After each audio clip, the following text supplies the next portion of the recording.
মৰমৰ ছাত্ৰ ছাত্ৰীসকল আজি দশম শ্ৰেণীৰ ছ'চিয়েল সায়েন্সৰ ইতিহাসৰ দ্বিতীয় চেপ্টাৰৰ ইম্পৰ্টেণ্ট MCQ আৰু ভেৰি শৰ্ট টাইপ কুৱেশ্যনসমূহ আলোচনা কৰিম আৰু এই প্ৰত্যেকটো প্ৰশ্ন ক্লাছ টেষ্টৰ পৰা আৰম্ভ কৰি ফাইনেল এক্সামিনেশ্যনলৈকে হোৱাৰ সম্ভাৱনা আছে গতিকে তোমালোকে ভিডিঅ'টো স্কিপ নকৰাকৈ প্ৰথমৰ পৰা শেষলৈ চাই যাবা আজিৰ প্ৰথম প্ৰশ্ন হৈছে সত্যাগ্ৰহৰ শব্দৰ অৰ্থ কি ইয়াৰ উত্তৰটো হৈছে সত্যৰ প্ৰতি আগ্ৰহ দ্বিতীয় প্ৰশ্নটো আমি পাম ৰাওলাট আইন কি এনসাৰটো হৈছে ৰাওলাট আইন হৈছে এটা দমনমূলক আইন এই আইনে যিকোনো এজন মানুহক বিনা বিচাৰে কাৰাগাৰত নিক্ষেপ কৰিবলৈ চৰকাৰক অধিকাৰ প্ৰদান কৰিছিল আমি তৃতীয় নম্বৰ প্ৰশ্নটো আমি পাম কাৰ নেতৃত্বত খিলাফত সমিতি গঠন কৰা হৈছিল ইয়াৰ শুদ্ধ উত্তৰটো হ'ব মৌলানা শওকত আলী আৰু মোহাম্মদ আলী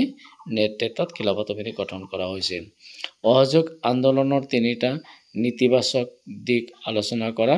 অসহযোগ আন্দোলনৰ নীতিবাচক দিক তিনিটা হৈছে বিধানমণ্ডল আদালত আৰু চৰকাৰী শিক্ষানুষ্ঠান বৰ্জন কৰা নেক্সট প্ৰশ্নটো হৈছে অসহযোগ আন্দোলনৰ তিনিটা ইতিবাচক দিক আলোচনা কৰা অসহযোগ আন্দোলনৰ তিনিটা ইতিবাচক দিক হৈছে হিন্দুসকলৰ মাজত অস্পৃশ্যতা দূৰীকৰণ প্ৰচেষ্টা হিন্দু মুছলমানৰ মাজত ঐক্য সাধন আৰু মাদক দ্ৰব্য নিবাৰণ কৰা নেক্সট প্ৰশ্ন হৈছে সাইমন কমিছনৰ উদ্দেশ্য কি আছিল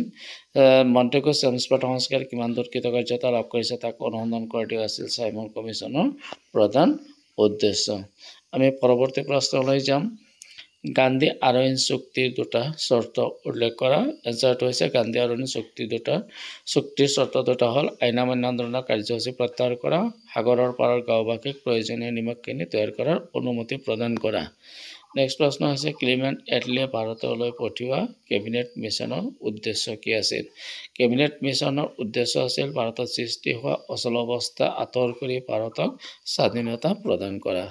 পৰৱৰ্তী প্ৰশ্নত কেবিনেট মিছনৰ সদস্য তিনিজনৰ নাম কি আছিল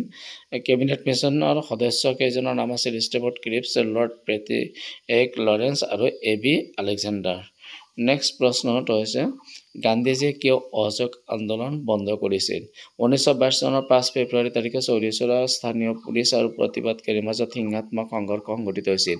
এই সংঘৰ্ষত তিনিজন প্ৰতিবাদকাৰী পুলিচৰ গুলীত নিহত হোৱাত উন্মুক্ত জনতাই পুলিচ থানাত অগ্নিসংযোগ কৰি 22 জন পুলিচক হত্যা কৰা হয় এই ঘটনাত গান্ধী মৰ্মাহত হৈ 1922 চনৰ 12 ফেব্ৰুৱাৰী তাৰিখে অসহযোগ আন্দোলন বন্ধ বুলি ঘোষণা কৰিছিল মৰমৰ ছাত্ৰ ছাত্ৰীসকল এই ভিডিঅ তোমালোকৰ নিশ্চিতভাৱে বহুতখিনি উপকাৰ হ'ব গতিকে তোমালোকে এই ভিডিঅ'ত পাৰা মানে লাইক কমেন্ট আৰু শ্বেয়াৰ কৰিবা আৰু যিসকলে এতিয়ালৈকে মোৰ ইউটিউব চেনেল সাবস্ক্ৰাইব কৰা নাই তেখেতসকলে কাষত থকা বেল আইকন বজাই মোৰ ইউটিউব চেনেল সাবস্ক্ৰাইব কৰিব নতুন নতুন ভিডিঅ'সমূহ চাই থাকিবা থ্যাংক ইউ